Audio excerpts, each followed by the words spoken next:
Attention Austin guitar players and bass players. Are you in need of setup or repair on your axe? Well, I have the guy for you, gang. That's Jason Swedberg over at J. Scott Lutherie, and you can find him at J. Scott Lutherie on Instagram. Now, if you listen to the show, you know I've been talking about Jason for years. Why is that? Because I've been taking my guitars to Jason for over 20 years. Not only does he do the best job, but he has the best prices and the fastest service in town. Again, find him at J. Scott Lutherie on Instagram. Not only is he doing an amazing job repairing and setting up guitars, he is now building guitars. That's right. He built me an SG Junior, which I have, and it sounds amazing. It feels great. It's the very first SG Junior he ever built. I've got a J. Scott Lutherie SG Junior. You can go see him at J. Scott Lutherie on Instagram. Get a guitar built. Get your guitars fixed. Get them set up. It's time, man. They've been hanging on the wall all through COVID. Now it's time to get them out, get them fixed, and get out there and play. J. Scott Lutherie on Instagram. Let's get down.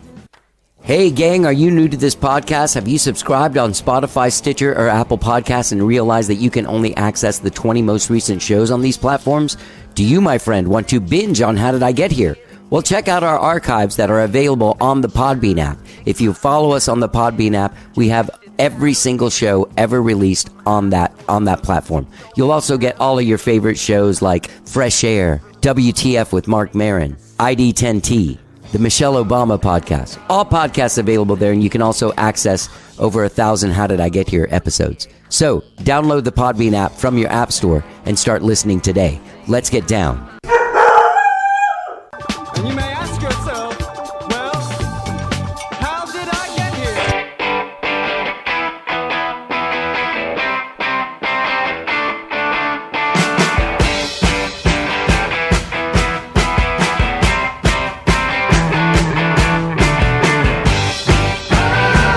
It's time for How Did I Get Here? And now here is your host,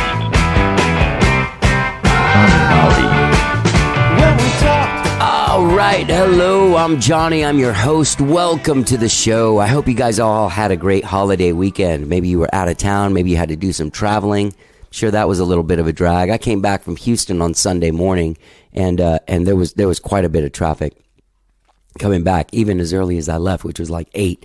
Anyway, I hope you guys all had a great holiday weekend, whatever it is you did. I had a great weekend. I played with Skyrocket on Friday here in Austin at Hotspot. We played that place a few years ago, and under its new ownership, it is amazing. It's a great place to play. The experience is fantastic. We heard from some fans that they really love it.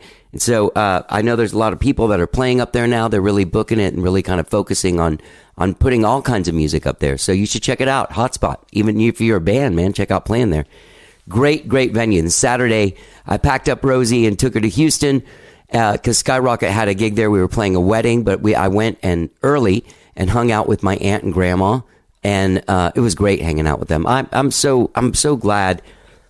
I'm so glad that they live close and that Skyrocket plays in Houston a lot, because it's not only do I go there to visit on my own, it's just nice to be able to go there and have sort of like micro visits where you go for a few hours. Left Rosie with them. Rosie loves hanging out with them, and they love having Rosie, so that's great. Went to sound check and load in for this wedding that we played. Came back to my grandma's house, had dinner with my grandma and my aunt and stuff because I had to leave early in the morning, and then went and played my gig. Came home. Rosie and me went to sleep, got up early in the morning, drove back to Austin, and Austin Music Foundation's Artist Development Program. Currently, we're in the studio with Frenchie Smith, bringing in all 6 of our bands. So we had TV Temple in on Sunday, and went there and dug the session. It was absolutely fantastic. So yeah, man, it was a big weekend. It was a fun weekend, playing shows again, traveling, going in the studio. We're at the Bubble. It's always so great to watch Frenchie Smith work. What a fantastic producer and engineer guy. Amazing. Very inspiring. Speaking of that, I know everyone's been watching the Get Back, the Peter Jackson Beatles documentary. I finally finished it. I was watching it in increments, like every chance I could. I watched the first episode on Thursday, watched a little bit Friday, a little bit Saturday, a little bit Sunday, a little bit Monday, and finally finished it. And man, it's real weird. It's very long. And that first episode is kind of jarring because it's such a drag, you know? I mean, it even ends with George leaving the band. Then the second episode starts with them bringing him back in. So they're in this miserable television studio, not really knowing what they're doing, having to write 14 songs in like 3 weeks and record them and then perform this giant show that they have no idea what it's going to be. It's all so disorganized and uncomfortable. And also, like, if you were in a band, there's all this band, like you're coming in at the end of the band when people have built up resentments towards each other for years and, you know, all that stuff. So it's odd. And it's like 2 hours and 45 minutes of pretty much misery, bad music playing, weird songs, a lot of complaining, a lot of tension. And that's kind of hard to watch. In the second episode, Billy Preston shows up and everything is great. It becomes worth watching again. People are smiling, having a good time, really trying to play well, really not doing weird stuff like being like, there's this thing about John Lennon. And I don't know if it's something he was going through or if that was his reaction to all the tension, was to sort of like break the ice by being funny, which I understand. I do that stuff, but I really hope I don't come off like he does, because he's like Robin Williams, like in the 70s. Remember when Robin Williams was so crazy? Like, yeah, that special at the Roxy where he was all coked out and climbing the walls and shit. That's kind of what he's like. He's like nonstop. It's nonstop. It's a lot. He's a lot in this movie. Glenn Johns is really cool, man. That's the most I've ever seen him sort of like at work. That's pretty exciting to see that. It's cool to see their gear. They have cool old gear. But overall, the performance on the rooftop when Billy Preston comes in and they start playing again, that's pretty fun. And that's fun to watch, and it's interesting. And it is interesting to watch them, you know, that 2 hours and 45 minutes of that first episode, just like, you know, a band trying to figure out what the hell they're doing. I don't know. Eddie, that's Peter Jackson's thing. It's like 9 hours, so you can't get it back. But if you're a Beatles fan, like, I mean, I'm a Beatles fan. I know that there's different levels of Beatle fandom. And I'm on the higher spectrum, I think, because all of my memories, like my first memories, there's Beatles songs going on in the background. My family spoke in Beatles songs. My mom and my aunts, we listened to the Beatles all the time.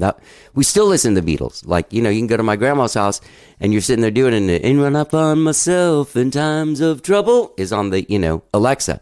So anyway, a lot of Beatles in my life, and I love them. And if you know my music, you know they've obviously affected me musically and influenced me in a way that I can't really escape in any way, which sometimes I'm appreciative of, and sometimes I'm resentful for. But I love the Beatles. They're in my DNA. There's nothing I can really do. And I did sit there and watch it like a lot of us did, and just watched them live and try and do their work. And it's fascinating. And it's weird. Anyway, I hope you enjoyed Get Back. That's my review of it. I liked it a lot. There were parts that were really uncomfortable, and I felt like it was weird, but I'm glad I watched it. That's basically what I'm saying. Whew. Boy, that was a lot. Was that even a review? Is that a review of the Beatles thing? I don't even know. Gang, I have a great show for you today. Michigan-born, Austin-based Americana folk singer-songwriter Ben Balmer returns to the show today. He's got a brand new album out called Honky Tonk Macbeth that came out in October. He's such a great songwriter, man. There's a ton of great songs on here. I was talking to him about him and just kind of like going through some of the songs. And I'm going to play you one of the songs. It's called Married to the Road is the name of the song. But Honky Tonk Macbeth is the name of the album. It's absolutely fantastic. You can find it wherever it is you stream and download your jams. I talked to Ben Balmer back in 2016 when he put out Loose Lips, Sunk Ships, Bruised Hips, and Booze Sips, which is an album that he had put out back then. This album, Honky Tonk Macbeth, absolutely fantastic. Get out there and check it out as soon as you can, wherever it is that you stream and download your jams. You can find him at benbalmer.com. Also, gang, he's playing tonight, Tuesday, November 30th, at Green Hall at 6 p.m. with Eric Betancourt and Pat Byrne. So go to benbalmer.com for all of your Ben Balmer needs to get involved, see what you need to do to go see him. So without further ado, let's talk to my friend, Ben Balmer. Let's get down.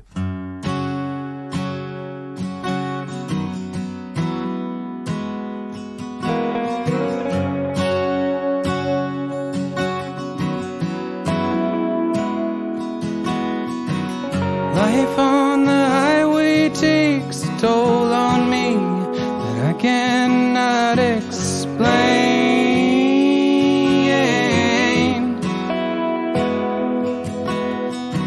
Drive 1,000 miles, then I lay down, get up and do it again.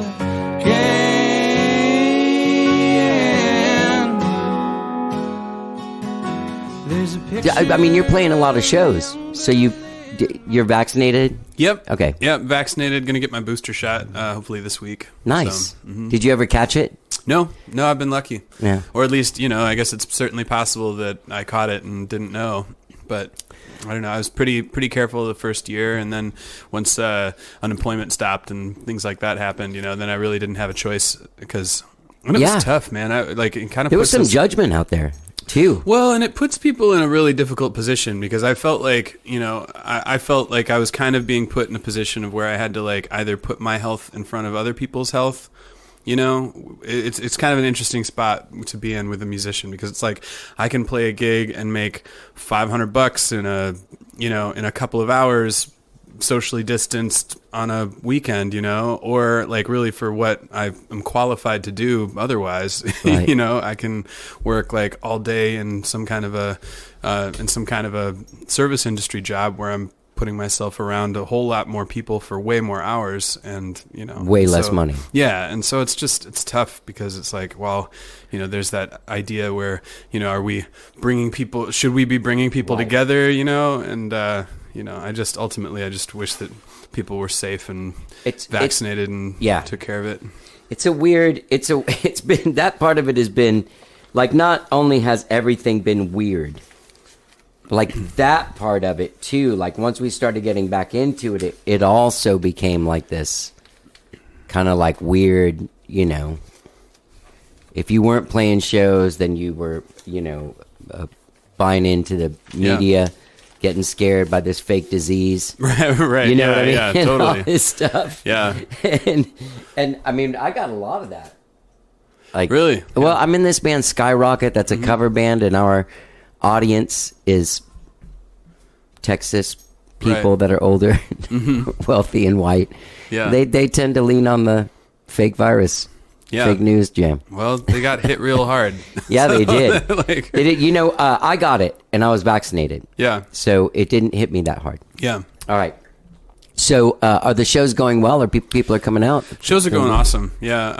I mean, definitely some shows are different than others. I think that there are some times that people are just not used to playing out or coming out as much, and so like everything is just kind of a crapshoot. But I'm really happy to be out there and playing more shows and stuff.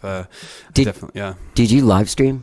I did, Yeah. yeah. And man, that got me through for a while. Yeah. People were so generous, especially at the beginning. Whoa, yeah, And- that sort of March and April Oh yeah. era was like, wow, all I have to do is put on pants and get one of those light things and sing at my phone. Yeah, I totally think everybody got pretty darn screen fatigued by all of that stuff after like a few months. Yeah. But especially for the first few months, I was kind of figuring out, because we were all trying to figure out how long it was going to last or what, I was like, I was such a masochist too. Like I didn't take any of my shows off of my calendar. Like just in my phone, everything's like, I took care of it on the website, of course, but I was just like, as that like kept on going, in like in July and August and stuff. And I'm in the sweltering heat and I'd be like, oh man, I would have been in Portland, Maine today. And then I'd be playing a house concert in Marquette, Michigan. Oh, that would have been nice, but just like a masochist, I just let it keep rolling over me, just thinking about all the things I lost.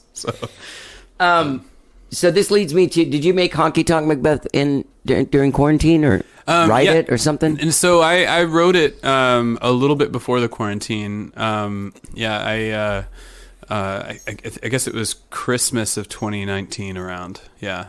So just before. When you say you wrote it, do you at this point like sit down and or do you just go through the last few years of songs and go like, oh, there's a record? So that one, I try to write a cohesive group of songs to all fit together for an album. But I guess I've been kind of revisiting that train of thought though, just because people have been consuming music so differently. You know, it seems like coming out with a record is sort of going the way of the dodo, which is like really sad, but also like I have to be smart about if we don't change, nothing will stop for us. Right. You can't beat City Hall. Yeah. It now whenever somebody sends an album, I'm like, all right. But the thing is also is that now we live in a world where you can find your people and people that are looking for music, your music and music like yours, right? 100%, yeah.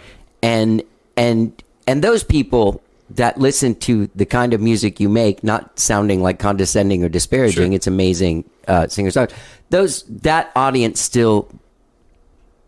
isn't just looking for a single. Yeah, 100%.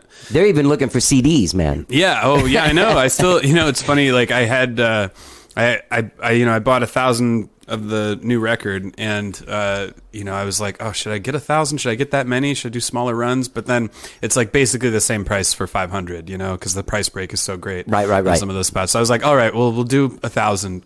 And then I got them, and the artwork was wrong. And they like went through this proof thing. And so like I hollered at the company, and it's a great company that I use all the time. And so like, of course they made it right. And they were like, no, we'll replace them right away. Sorry. So now I have 2,000 of these things. And I'm like, oh great. It's 2021. I have 2,000 of my record. 5 years ago, that would have been awesome. But now I'm like, oh my gosh, I guess I'll just do more mailings. Well, do people like, hey, send me a CD? Because you tour a lot in Europe too, right? Yeah, I tour and I sell them all the time. The truth is, but I'm not selling them nearly as fast as I used to. Like 5 years ago, even just like I'd be going through thousands in a year. Right. But now it's like a couple a show, I'd say. Right. Right. Which certainly helps a ton. But yeah. That's the last time you were on the show, right? 5 years. I was trying to think about that when I was in the shower. Okay. And that was the loose lips, sink ships, bruise hips, and booze sips. Yep, that's the one. It's almost Fiona Apple level. I did. To be honest, I wanted to write. I wanted to name my record that, and people suggested I don't. And I was, and then I literally thought about When the Pawn Hits, and was like, well, Fiona Apple can do it. I can do it. So, yeah. And you can just call it Loose Lips, just like everybody says when the pawn hits. Right. Is that okay? It's Loose Lips, Sunk Ships, Bruised Hips, and Booze Sips. So that's the last time you were on. So from that time to now, you started touring. Were you touring Europe already at that point? Yeah, I think I just came back from Europe at that point. I was playing in the UK, and I was playing in England and Scotland for a couple of months. I think because I just came out with the record shortly after. I think I came back to it being done. Are you Scottish or English or? No, my family is originally like German and Welsh. Okay, but that goes back a couple of generations and stuff. There seems to be on this record some kind of connection to the UK. I've been told that a lot. And what's that song where you say we all go? Oh, the title song. Yeah. Well, I'll go back to Scotland when we die. Yeah, for sure. Well, that's more of like an allegory between a social issue or like a heartbreak problem, and comparing it to the Scottish play Macbeth. Right. But you're a great songwriter, by the way. Thanks. You really are. I appreciate it, man. Thank you. Yeah. I think this whole record was a lot of fun to write, and some of them were songs that took me a long time to write, and some of them just happened in an afternoon, and so it was a kind of a conglomerate of those two kind of things. And actually, The Runner, I think like that's a great song. The fifth track on that, that I wrote in Scotland. Oh, you did? Mm-hmm. What was the one that I wanted to talk to you about? Married to the Road. Yeah. Yeah, that's a co-write with my friend Noah Collins out of Chattanooga, Tennessee. Okay. And we polished that up and finished it out. That one's a pretty older song too, actually, but it just needed to be finished and everything. And so he and I kind of tracked it out, and I'm pretty stoked about that song. Is that like the single from the record? Well, it says "goddamn," so I don't know, but. I don't know if I can say that, right? Oh, yeah. Okay, cool. I thought so. That's the thing is, like, now I'm wondering, like, like obviously there's college radio and stuff Yeah. that would play, but would they play your stuff on country radio? Doesn't it seem like it's too good? Yeah, I don't know, man. I've been going back and forth with some of these spots too, because like I've been trying to get stuff on Spotify playlists and doing that Right. whole thing, and I've been getting all of this feedback where people are like, I don't think that this is right for the our folk playlist, but it will work for our Americana playlist, or oh well, this will work for our indie rock playlist, or this is a little too popular country for us. And I'm just like, I have no clue what any genre is at this point. Well, I mean, there is like this sort of like, to me, it says blues in a lot of your stuff, and I get where that comes from. There's bending notes and stuff, but there isn't like, it's not real 1-4-5-y or anything like that, or any of those kind of like but like the opening song, Evil Eyes, Yeah. that riff is, a bluesy For riff, sure. and there's fucking that. How do you get the harmonica tone? What's that all about? Oh, so that my harmonica, I played 2 harmonicas on that. I played it's an A minor, and I played a G harmonica in 3rd position and a D harmonica in 2nd position. So that way I get a lot more of the Dorian scale. Are you talking about like how to get the actual tone? Like It's a bullet mic. No, actually, No? I used What? a Mad Cat microphone, which is like just a little microphone that fits in between my fingers, actually, and so you can still get like all of your hand cupping and that that sound. But then I have that. I actually was just going through my pedal board, not through an amp. So you run it through a distortion pedal? Yeah, and I have that going through a red eye clean boost that drives this harp attack that actually has a couple of little tubes in it, and I think it sounds great. And then it goes through a compression and delay. It's cool as shit. I've been working hard to like not have an amp when I play harp and get that amp sound so I could fly with the pedal board and just be happy with it. Oh, right. And I've been working hard because I know, and like there's a lot of tone hounds that are like, absolutely I'm also not. 53, so you like shut up, dude. Well, Yeah. but they make, this distortion pedal that I have, it has a couple of little vacuum tubes in it, and I think it sounds great. And granted, I think a Fender Bassman sounds amazing, but when you use like a Pro Junior, like a Blues Junior or something like that, or... Yeah, I think that sounds good. There's always weird stuff with harmonica, though. I mean, like a Boss Blues Driver, that pedal, right, yeah. I'm not the blue one. Yeah, and I'm not super crazy about the way that sounds on a guitar all the time. Yeah, but I love the way it sounds through a harmonica mic, and it's just weird, when you're trying to get those crunchy notes. And I think, because I'm always kind of going after how Paul Butterfield sounded. Like, Right. That's always kind of the best tone, in my opinion. And I never really, I have listened because I've been listening to a lot of podcasts, and there's people that all of a sudden he comes in like he's like a guy that they listen to every day, and it's like, he's somebody's like on their Mount Rushmore of dudes. Yeah, 100%. Yeah, and he's got a great tone. Well, it's funny because like every the day before Thanksgiving, they always do the Last Waltz revisited. Right. And I've done the Paul Butterfield parts quite a few times, and it's funny because people are always like, "And who's that? Yeah. Like, who's Paul Butterfield?" And I'm like, "It's the one person I want to do." Yeah, Like, which guy was he? Yeah, right. Well, it's tough when you got like Ringo. I mean, I'm thinking that myself right now. I'm like, which guy was he? Yeah, he was just the one. He played Mystery Train and then played harmonica for Muddy Waters stuff. Okay. Yeah, but That's those are. pretty I mean, badass. that's the part that I would want too. Yeah. But it's, people are like, "Oh, like you ever think about doing it?" I'm like, "No, man, I want to do the Paul Butterfield part." I know no one ever invites me to do that. They do that every year. Who is it that does that? It's one of those couple bands, right? It's a few different people. Yeah. Oh. It's kind of but I know like Jeff Botta does a lot of it and stuff because he's the Levon Helm of the situation and it's stuff. the Levon Helm of Austin, dude. Yeah, dude. I know. He sings like an angel to play anything. It's awesome. Yeah. I love that dude. Yeah, man, he's such a hoot. So who played on the record? It was Josh Flowers on upright bass, Okay. Eddie Dickerson on fiddle, Aaron Parks on drums, and Kat Clemens on guitar. Okay. And I also had Heidi Burson come down and do background vocals as well. Okay. So yeah, that's just that's it. And I was her Micah voice sounds great Matenko. on a- Micah Matenko played keys on the last track. Okay. As well. I love that dude, man. He is badass. He's a good dude. Yeah. For sure. He's just one of those cats that's just so likable and friendly and unassuming. Yeah. And also writes such beautiful music. Did you record it with Jonas? No, it was with Justin over at King Electric. Okay.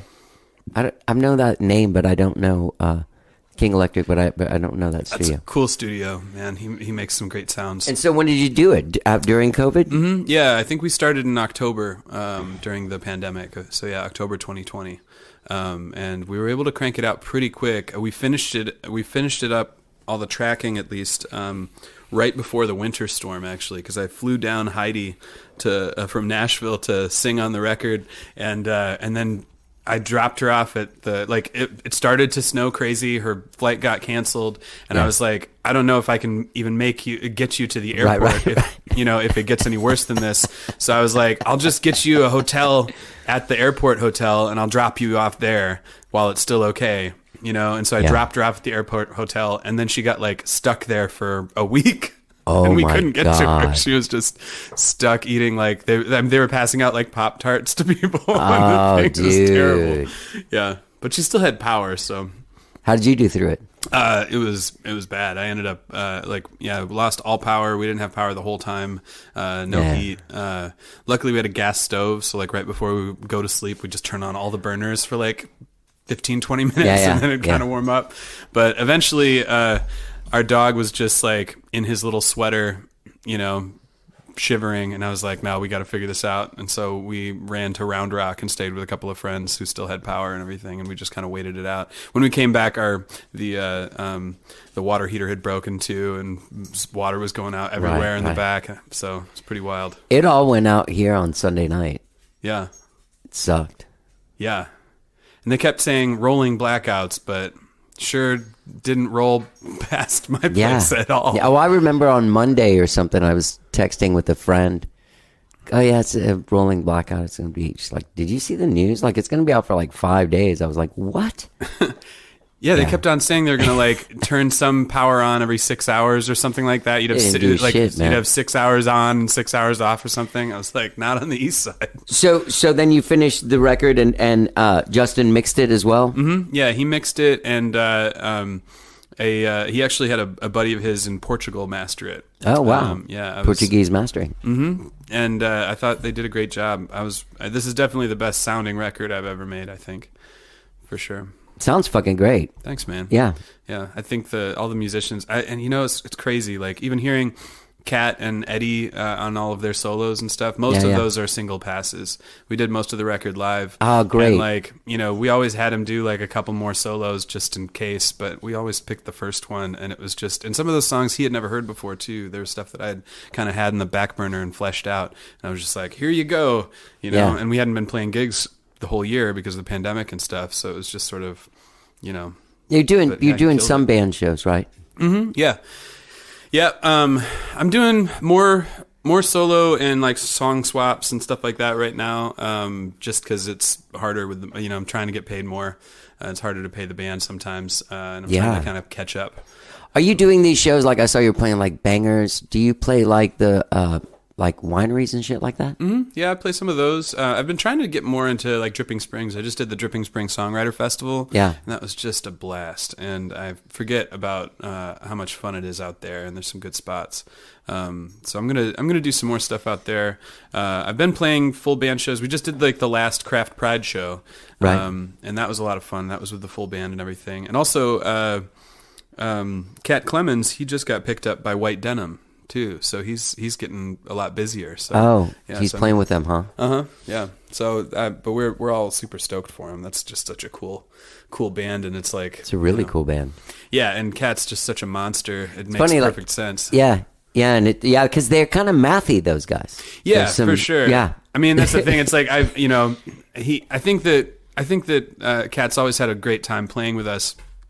But, playing the Americana singer-songwriter thing, I imagine if you're a person kind of who loves to play at that level, at that kind of heady, like math rock kind of stuff. It doesn't scratch certain itches for you, you know. And so I'm glad to see him like, you know, kicking ass on some awesome band that's like playing in front of a bunch of people, because he deserves it more than that guy. Are you doing this Friday, November 19th at the Mucky Duck in Houston with the band? I am. Yeah, that's great. Yeah, that's a fun. They just had all their shit stolen. I saw that. I saw that too. So terrible, man. Yeah, I can't believe that. I love those guys. They're such good people. They have such an awesome room, and people breaking in and taking all the stuff of like a venue like that. It's like, that's just unconscionable. It drives me crazy when people rip off bands. I'm like, oh my god, people spend so much money. I know, man. These poor people have been closed for like a year and a half. Yeah. They're just finally getting shows again. Well, and they were some of the people who like really took the pandemic seriously too, and they like they still had shows but didn't have people. Yeah. I mean, they're still being careful and like operating at a loss for so long, and for people to come in and steal that stuff, that's just terrible. Yeah, 1-to-1 too. Have you played there? Yeah, I have. Since it's not since it's opened back up. Yeah. No, but yeah, I love that spot. I think that the last waltz this year, I think we'll be there. I heard yesterday. And you're playing it? I don't know. I'm going to find out. Sometimes, but it's all right. It's kind of loose. You know, they figure that stuff out as it goes. Yeah. But if I'm not playing, I'll go, because it's such a good show.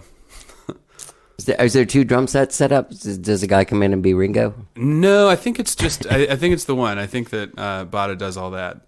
Not enough room on the stage, honestly. No, because with all I mean, it's a huge band, anyways, with a full horn section and everything, and they do it exactly the way that the show went. So wow. Yeah, but like, it was funny. I was just asking. I saw Jorge Castillo last night and stuff, and we were chatting about it because he does the Eric Clapton part a lot. Okay. Yeah. But. You said you did co-writes. Do you do co-writes? Do you go to Nashville and write with people? No, for things. I think that sounds absolutely terrible to me. Right? Yeah. Especially at like a Nashville song circle. I mean, no offense to the good people of Nashville, but there is like a cultural thing where you're trying to like get in as many song co-writes as possible in the hopes that like maybe one will hit and stuff, and like in general that a lot of that style of writing with other people has just never sat well with me. What are your co-writes like then? Honestly, I've really only written with a few people. The Married to the Road song, Noah Collins started that tune, and he needed it like fleshed out and edited and like worked on and stuff. And so like that was kind of the way that we co-wrote that tune. Mm-hmm. And then I've also written some songs with Vivian Wilder out of Toronto. She's one of my best friends. And we just are on the same page and the same level. Yeah. And so it's really easy to go back and forth with her and send back tracks and stuff. We did Where Bears Stare together. That was a co-write that's on the record. But yeah, I generally, I'm pretty picky about who I write with, or like, because honestly, sometimes people just don't have a good time writing with me, because I'm just really picky, and I'm like, I'm not willing to fold on certain things, Yeah. And so I know that about myself, and it's something I'm really trying to work on, because a lot of time, but I am a little bit afraid to do it with some people because I don't want people to dislike me. you know? Are you in any of those songwriting games? Yeah, I've done it before, but again, it just doesn't quite, the time limits, which I know is part of the deal, which, helps people write, on time limits. I just end up working on the first song and then dropping out because I continue to work on the first song, Right. Yeah. Are you like a daily writer guy? I try to be. Yeah. I definitely have dropped off a little bit during the pandemic because it was a little hard to... When you had all the time to do it. Yeah, well, I feel like everybody did that. Like they say, you got the time to write the best album you ever did, the best script you ever did, the best fucking book you ever wrote. Everyone's just watching Tiger King. Yeah, well, and I asked a lot of people about it because I was really nervous about that too, because I was like, I can't believe I'm not writing and stuff. But then when I chatted with a bunch of musicians, like they all did the same thing. Yeah, they were just... Did you make bread? No, but my fiance did. Okay. Yeah, she made. So you have a fiance? I do. Yeah. Mm-hmm. How's she with that song? that Married to the Road song? She doesn't like it. Yeah. surprise, Ben Balmer. Yeah, no, she doesn't pull any punches, but that's why I'm with her for sure. Yeah. She's like, oh, great. Married Is to there the Road. another song on here that makes up for it? Well, actually, so there's another one that she makes fun of me for, that Flower tune. Yeah, She's yeah. like, oh, so you're just going to take the long way home, huh? Like, you're like, the line is like, oh, my pretty little flower, I'll be there in an hour, but I got to take the long way home. She's like, no, that's stupid. Take the short way home. What does she do? She's a project manager at a tech company. Wow. So that's two different worlds just hanging for out together. Although, honestly, she's helped me a tremendous amount on this record too, because she's so organized and she has all of those tools. Like everything that I used to have in notebooks and on paper and everything is now. Turns out that there's like really great and easy to use apps that she's had to teach me how to use. But it's helped, yeah. That's so funny. My girlfriend yesterday sat down and showed me how to use Instagram the right way. Oh my gosh, yeah. Well, I'm still waiting for that, I guess. But no, like Trello and Asana and all these things where you can put up boards and things to do where I'm like, all of a sudden I'm not, or even how to use my email properly so that like, because one of the hardest things is, all of the gigs are so inundated with emails, with people people trying to book. So even with shows or venues that I have a really good relationship with, they don't always see my message, I'm sure, right. So you have to like kind of get on them regularly. Right. But you don't want to like blow them up either, so it's one of those things where. Then you book yourself. Mm-hmm. Yeah. And so, just trying to figure That out, sucks, man. when I holler at this one venue and they don't get back to me, right. like how long and how can I remind myself to get back to them at a timely fashion that's like, all of those things are right. difficult to put on, and to do. And it's easy for some people, but not for a lot of artists, I think. No. No, it's hard. Yeah. That's the thing is like, I think that what's lost on people that aren't affected by the thing is that they don't realize that there is like you can't just be busy all day and then do your thing and sit down and be creative. There needs to be this time of like walking around staring at stuff. Yeah.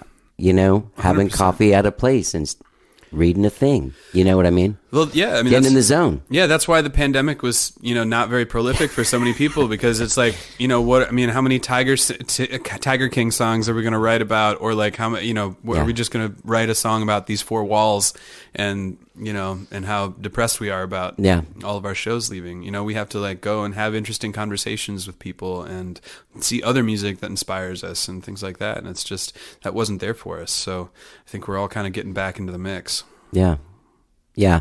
Your songwriting, is it rooted in, are you making stuff up, or are you living it, or is it like a little bit you lived exaggerated with imagination? I mean, I think that some of it is, a lot of it's metaphor for sure. Yeah. And some of it is like, there are some songs where I just wish that somebody wrote that song. You know what I mean? Where I'm like, oh, there isn't like really a song like The Runner, for instance. Like, I don't know if you know, do you know that song, Knoxville Girl?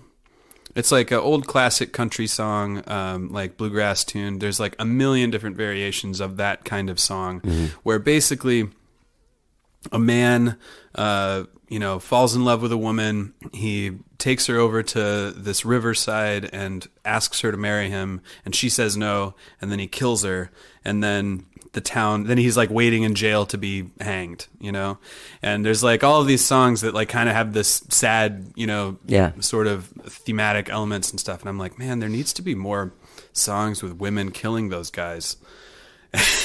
Turning the tables on the murder ballad. Yeah, or just, yeah, exactly. Where it's like a lot of it is kind of like disturbing where, I still like disturbing songs. I like those stories because they're tragic, just like Romeo and Juliet, and country music. But I'm also sort of like, all right, there's a whole lot of women dying in these songs. Yeah. Kind of like let's. So in the last record, I had Mariette du Maurier, where like this guy got thrown into an ice fishing hole, and he was an abusive husband. And I'm like, somebody needs to write a northern murder song. There's all these country songs, and talking about Texas with, people killing folks with 6 guns and stuff, you know. Right, and I'm like, right. man, there needs to be like a good Canadian killing song, you know. And The Runner too is a killing song, but I'm also like, man, there's not like very many lesbian killing songs, you know. And so there's like this lesbian couple that are like in you know, who knows what the time is, but maybe probably like medieval Scotland or something was in my head at the time of writing that. And then, you know, her father-in-law catches the two of them and, you know, tries to kill the lover, and they stab his heart and ran away. So Damn. but those are like the stories that I wish I'm like, there should be stories like that out there. You know? Yeah. And so if Sure there I are. can't find them, you Yeah. know, and I want to write them, but the rest are metaphors. But I'm just a fan of fiction and stories and, you know, a good plot line. Do you read like Cormac McCarthy? Yeah, absolutely. Yeah. Blood Meridian is about one of the coolest books I've ever read. Yeah. Disturbing, but I awesome. never read it. Yeah. It's great. The Road is Yeah. you know, and The Road is one of like the most uplifting books I've ever read in a lot of ways. And I know that sounds strange, but, you know, he painted the most grim picture of the world that Right. I think I've ever read, you know, where just everything is dying and, you know, but I think that the reason why I find that book so uplifting is because despite the grimmest circumstances and the evil world around them, there's still this father and this son, like, you know, this father who's teaching his son how to be a good man. Yeah. You know, and a lot of people say that it's just the most depressing book ever, but I find it to be the exact opposite, because it's like just. I remember it being extremely depressing. Yeah, well, I mean, it's a depressing story for sure, but despite all of that, despite the worst situation you can ever imagine the world being in, you know, there's still this father and this son living a moral life despite all of it. Yeah. Do you have aspirations to write a novel? No, I mean, no, I don't think I just so. learned how to take notes on an app, know, man. right? I know, man. Yeah, that sounds so daunting. I don't know. Who knows in the future? But I love to read, and I love to write music and stories in, you know, kind of a literary fashion. Yeah. Do you journal? Is that part of your thing? Yeah. Are you like a for wake sure. up and what's a morning No, pages thing? Before I go to bed. Oh. Although, like I said, I haven't been very prolific during the pandemic, but I usually have like a notebook system where I have small notebooks to carry around with me all the time, and then medium notebooks to do like all of my big work on them and stuff, where they're all super messy, and then I have a larger notebook where I like do like a rough draft and make it all polished and nice. That's good. Yeah, the 3 notebook system I've been doing since I was like in like high school when I started writing songs, and it still worked out for me. Did you, so you're going to Europe again? I have nothing booked. No. Yeah, but You have a booking definitely- agent there? No. You still flying solo? Mm-hmm. Seems One like day. you would, you know what I mean? Like guys like you and like Lincoln Durham and just like profoundly, you know, American sounding music that always does really well there. Yeah, I did a Unhappy Hour in Scotland, with a bunch of other songwriters, where we just tried to outsad each other, do the most screwed up songs we got, you know. And That's awesome. The Scottish people ate it up; they just loved it. It was That was your show? Mm-hmm. You did? Yeah. Oh, that's cool. Yeah, we did the Unhappy Hour, and man, people loved it so much. I definitely want to go back and do that. Who all were you with? I was with Mike Willis, who's out of Nashville, and let's see, there was other. We had other. I'm trying to even like think, because it was a while ago, and I'm like, it was mainly me and Mike Willis, who's also an awesome singer-songwriter, and actually he lives in England now. Oh. But yeah, I think we had some other people from Scotland, some singer-songwriters do that too, but they just love, you know, people love murder and heartbreak over there. It's great. It's great. I love it. Best songs in the world. Yeah. Come here, ghetto. Put your arms around me. my band and I used to say that to each other. We had like 4 Scottish managers at one time. Oh, wow, that's awesome, man. Your phone would ring and it was just like, hey, fuck, Gowdy, what are you, getting your wank? You cunt. It's like constantly like. Man, the cunt thing is really hard for me to get over, because it's you know, and Andrea McGee always makes fun of me with that, like, just because I'm like, I can't hear that word without cringing. But then I still remember getting off the stage at this show in Edinburgh, and this dude comes up to me, this like huge Scottish dude who's just like, "You beautiful cunt," and gave me a big hug, and I was like, "Oh my god!" It means something totally different. I know, there. yeah. It's really I just know. like, it's not even like the F word there. It's like, it's a relaxed word. It's like just ass so, yeah. or something. Right? Yeah. It's just yeah. So you're trying to get back there, but Yeah, you're going on definitely. tour of the States next year. Yes, for sure. I'm figuring out everything for next year right now, just because everything's so strange, and it's a lot weirder over. Like things are a lot more strict over there as well. I saw that like Belgium is like at its highest thing right now. Yeah, and some of them have like way lower numbers than here, but they're just a lot more strict about who can travel where, and you know, especially from the United States. You Right, know, yeah. they're like, no, not right now. Yeah. But yeah, I'd like to go back. I have some friends in Ireland. I'd like to go back and play there. Actually, me and Pat Byrne were talking about playing some shows in Ireland together sometime. So. He's awesome, man. I like that guy a lot. Dude, that guy's such a fun dude. He's so Is he? Yeah. Oh yeah, man. I've only talked to him on the show. I had to do it over Zoom too, so I've never even met him in person. Yeah. No, he's a really cool dude. Just great songwriter and yeah.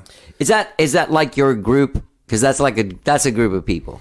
Yeah, for sure. Like the I Beat think Root Revival. I hang with those guys and like Pat Byrne. Eric Betancourt a lot and stuff. Those are definitely like, you know, my peers and your friends clan. for sure. It's my clan. Yeah, I definitely. I mean, and I think that a lot of it just comes from, you know, like-minded songwriting. You know. Yeah.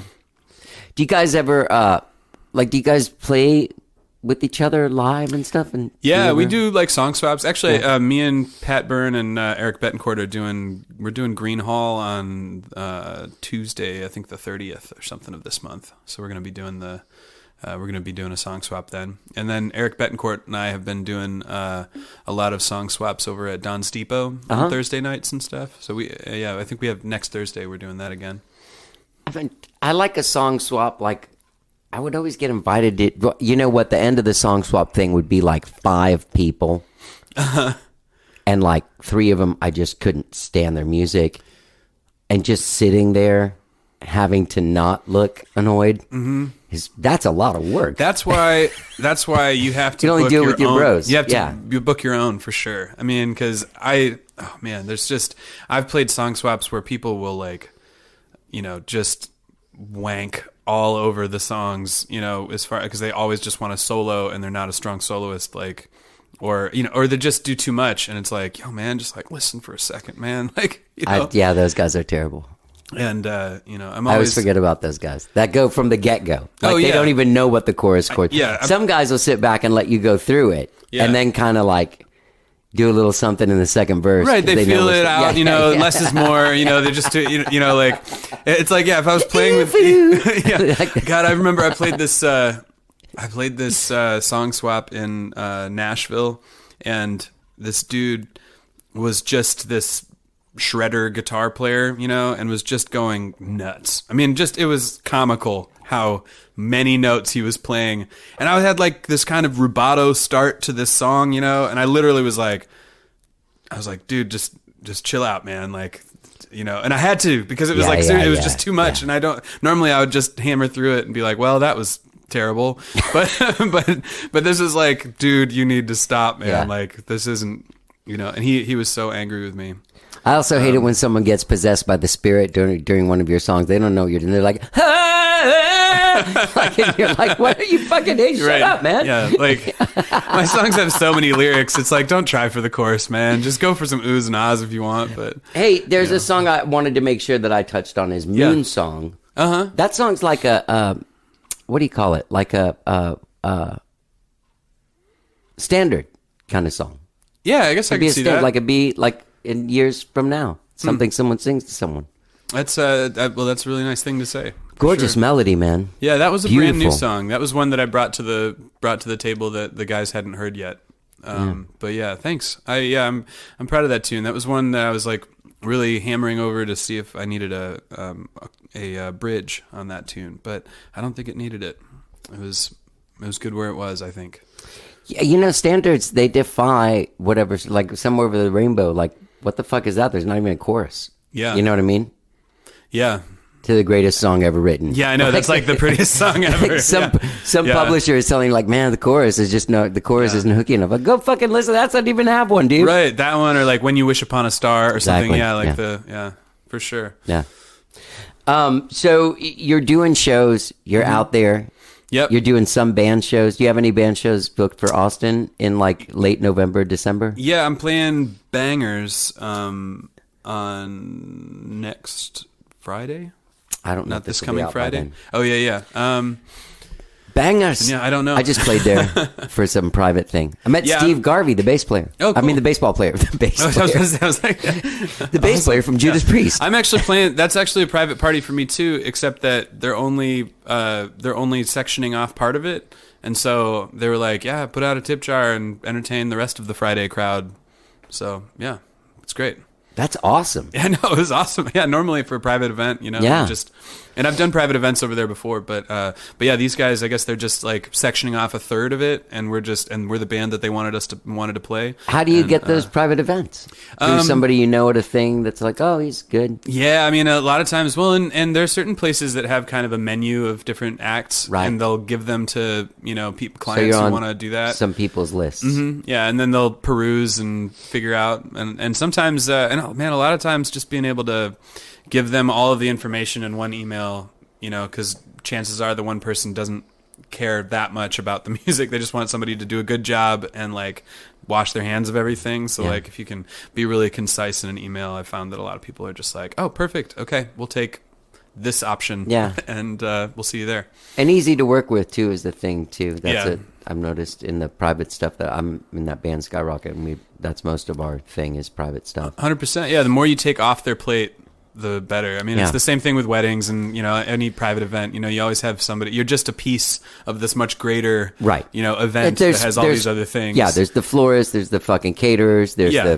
the whatever. Yeah. And one poor person is talking to everyone, and Yeah. if you can just say, hey, this is how much it costs to get a 4-piece there. We can provide our own sound equipment if you'd like, and that would cost this much, and we'll go from this time to this time. And they're like, perfect. Yes. Do you have to do covers in those situations? No, I tell them I sell myself as like a boutique Americana, original band. And what's really this is the thing is that I don't know if the general public realizes this, or maybe they do. But like, there's this sort of like Austin thing. No, it's like an Austin singer song. No, Yeah. no way, Americana. Oh fuck yeah! Yeah, oh, let's totally. get the guy. Yeah, I mean, I really Plays try. harmonica. There's some blues element. What? Yeah. Like, I mean, I think like, because I have plenty of videos where people can see, and if they think that it sounds good, I mean, and I mean, the main thing is that they just want everybody to be entertained. And I kind of sell it a little bit that like, hey, because a lot of times these companies are having parties from out of state. yeah. and That's so- why they're Right, like in Austin is like, Yeah, it's oh, like he's a you can hear Journey singer-songwriter. anywhere, but like Yeah. here you want like an Austin band, right? Yeah, yeah, yeah. And then they go for it most of the time. Do people request Yeah. weird shit at those things? Sometimes, Stevie Ray? but I just tell them that ain't in the cards, man. Like I don't play too many covers, or the covers that I do play are usually written by friends of mine. All right. And the Beatles don't need any help. But my friends do. Do you like them? The Beatles? Yeah. Oh yeah. Okay. Yeah. Yeah. Are there Anytime any bands that there's like traditional bands that I'm always like, ugh, you know what I mean? And people are Yeah. like, how can you hate them? It's CCR. I just don't like them. I mean, the ones that people really are fighting words with me, and it's not that I don't like him. It's just I'm completely apathetic. Like I could just take or leave it. Is Tom Petty? You're a dick, dude. Yeah, I I'm know. joking, I know, I'm man. joking. I know. Like the silence. No, I've actually, I was like, wow. I've heard people like openly be like, I hate the Beatles. You know what I mean? No, like Tom Petty is just fine to me. Like I've never heard something that's like spoken to me. And I see like, what you're saying. Yeah, yeah. And If it's you're never- a guy yeah. that like Leonard Cohen is your guy, then Tom Petty is like, wait, come on. Because Well, Tom Petty is yeah. a don't bore us, get to the chorus. He's not like, let's dig deep Mm-hmm. into this whatever. Well, and I feel like, I feel like everybody has some kind of a hierarchy of what they like to listen to first, whether it be like, I usually think like vocal performance, groove, lyrics, and like beat, you know. And I feel like sometimes people kind of have like this hierarchy of like Right. what they listen to first, you know, where like or like musicality or something like that, right? Where Right. so it's like it's funny because Kat Clemens showed me this this awesome record by Blake Mills a little while ago called Hi Ho, and I mean it's absolutely incredible. Yeah. Such an awesome record, and so I dug into it and like listened to it a ton, and I had like asked him about and we started talking about the record, and I was asking him about like lyrics, you know, and what he thought of certain things, and he was like, oh, I don't really know, because he was listening to the guitar, you Right, know, right, and yeah. I was listening, and I didn't even remember the licks and the stuff that he was doing, Right, you know, right. like my fiance, totally groove oriented, you know, like if she listens to it and it's got a good beat and it's like and it grooves like hell and makes her want to move, like that's like her first thing. Yeah. But listening to like a songwriter sing beautiful lyrics where it's not really kind of moving for her, or like doesn't have that kind of thing, I just think, yeah, everybody has some sort of like steps in which they listen to first, and Tom Petty's one of those guys where he just kind of doesn't hit the marks for me on that stuff. But You know, sorry. I had that for a long time with Leonard Cohen. People would be like, you got to listen to him, man. I'd listen to him and I'd be like, all right, I get it, man. This guy's really good. There's a lot of words, man. Where's the jam? Yeah, You know what yeah, I mean? right. Like, Yeah, it's not- totally. like I like a whole experience. Yeah. So anyway, I just did this thing with this lady that wrote this book about him.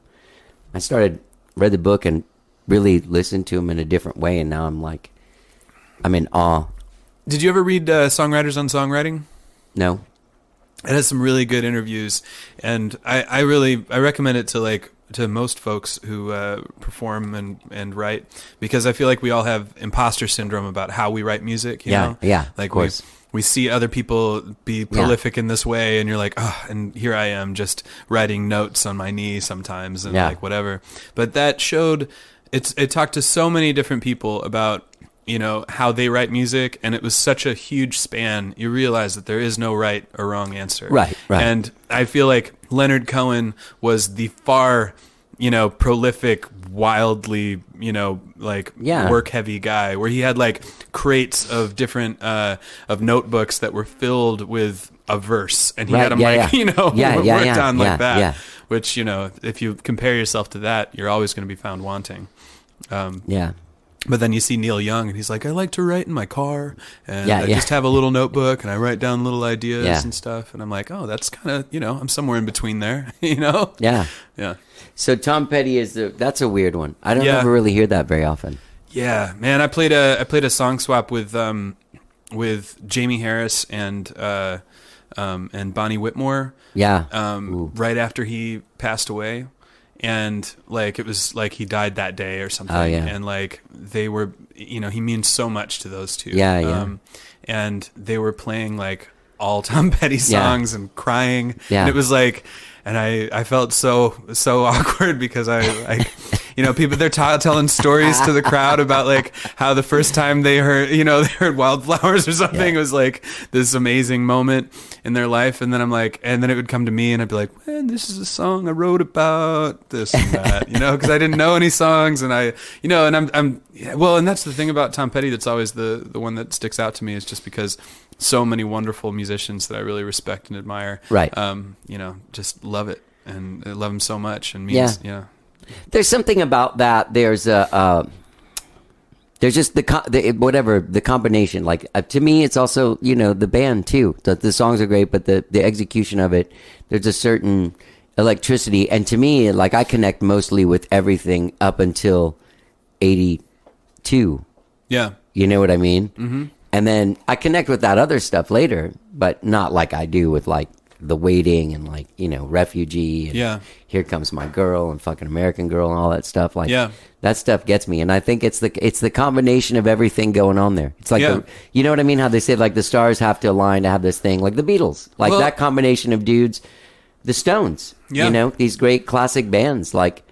Well, and songs like that, you know, and musicians like that, and whole albums really, you know, make us think about a certain time in our lives too, and it gives us that, you know, where you have the soundtrack to like a small portion of your life, and every time you listen to it, it brings you back, which is not, you know, right. And being a kid, like in that picture right behind you, that's my first gig, and I'm like 14 in this chick's house with my guitar amp on a bucket.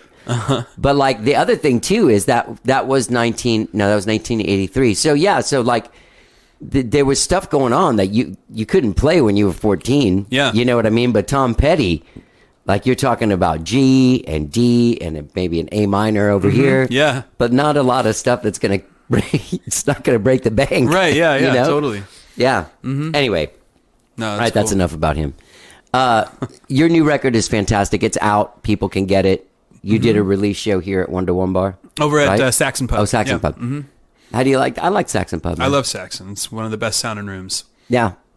Yeah, it's a great spot. Richard does such a great job on that stage, and all the people who work there are such wonderful folks. Do you ever play with the Resentments ever, or do you go see them? I have before, and they definitely have me up to sit in with them and stuff. I've played like a couple of gigs when like Plank couldn't be there or something like that. He's called me in and everything. But yeah, it's been a little while since I've seen him, honestly, since the pandemic. So I should go back there.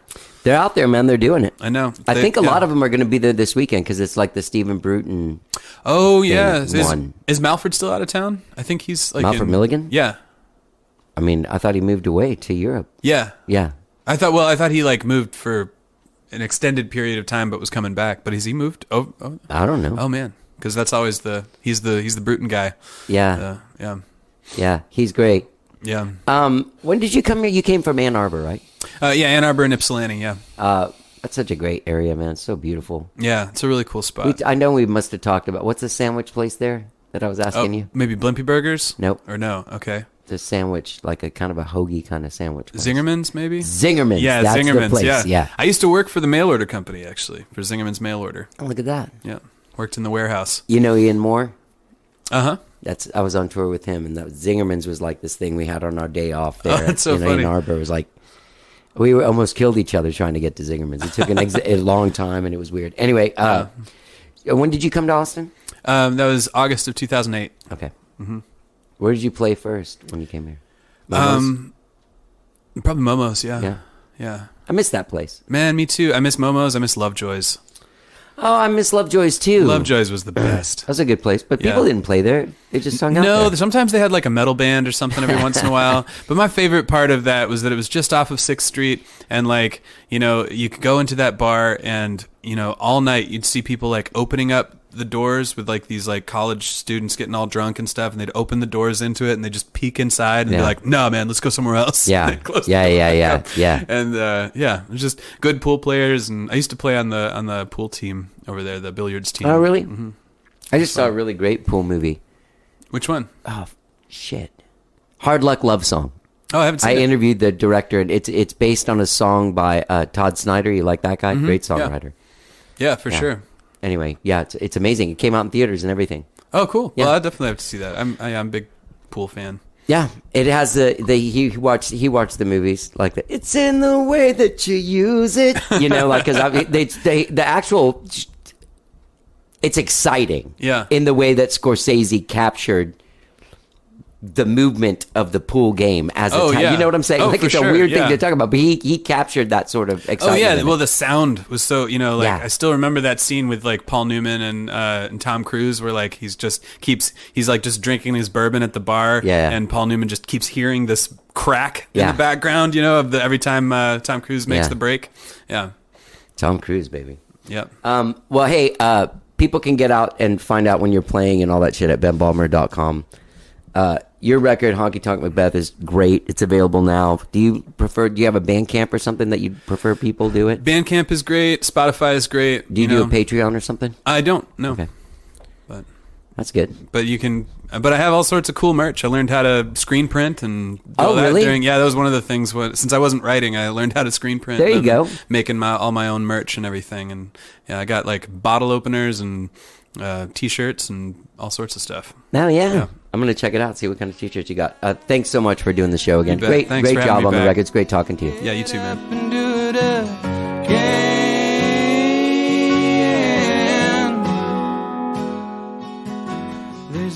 Gang, that's Ben Balmer, his brand new album, Honky Tonk Macbeth, out now wherever it is you stream and download your jams. The song you're hearing is called Married to the Road. Great song. You can see him tonight, November 30th, at Green Hall at 6 p.m. in New Braunfels with Eric Betancourt, and Pat Byrne. Get out there to benbalmer.com to find all things Ben Balmer. Great talking to him again. Gang, don't forget when you're out there checking out benbalmer.com, you can subscribe to this podcast wherever it is that you find podcasts, be it Apple Podcasts, Spotify, TuneIn, Overcast, Stitcher, anywhere. You'll get new shows all the time. But also, if you want to get into How Did I Get Here and go into our archives of like 1,116 episodes, you can get the Podbean app. The Podbean app allows you to go get any episode of How Did I Get Here at any time you want and stream it. All right? Go to podbean.com or find the Podbean app in your app store. Let's hear the rest of this song, Married to the Road by Ben Balmer from his album Honky Tonk Macbeth, out now. Have a great week, whatever it is you're doing. Let's get down. Thinking to myself, goddamn, there ain't many women, ain't too many women like that.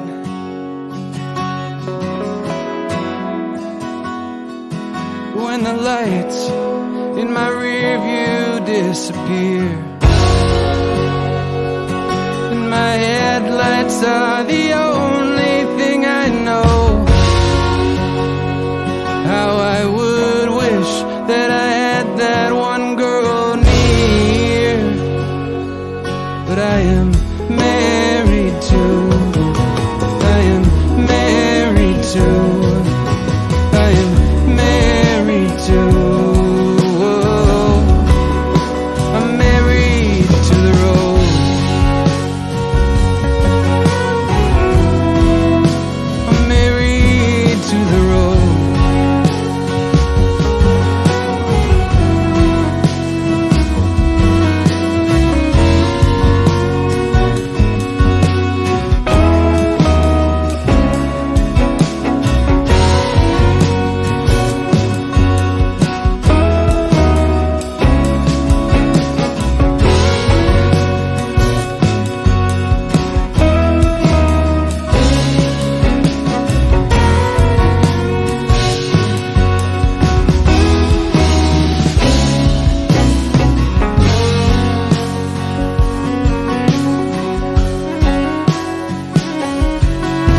The road signs no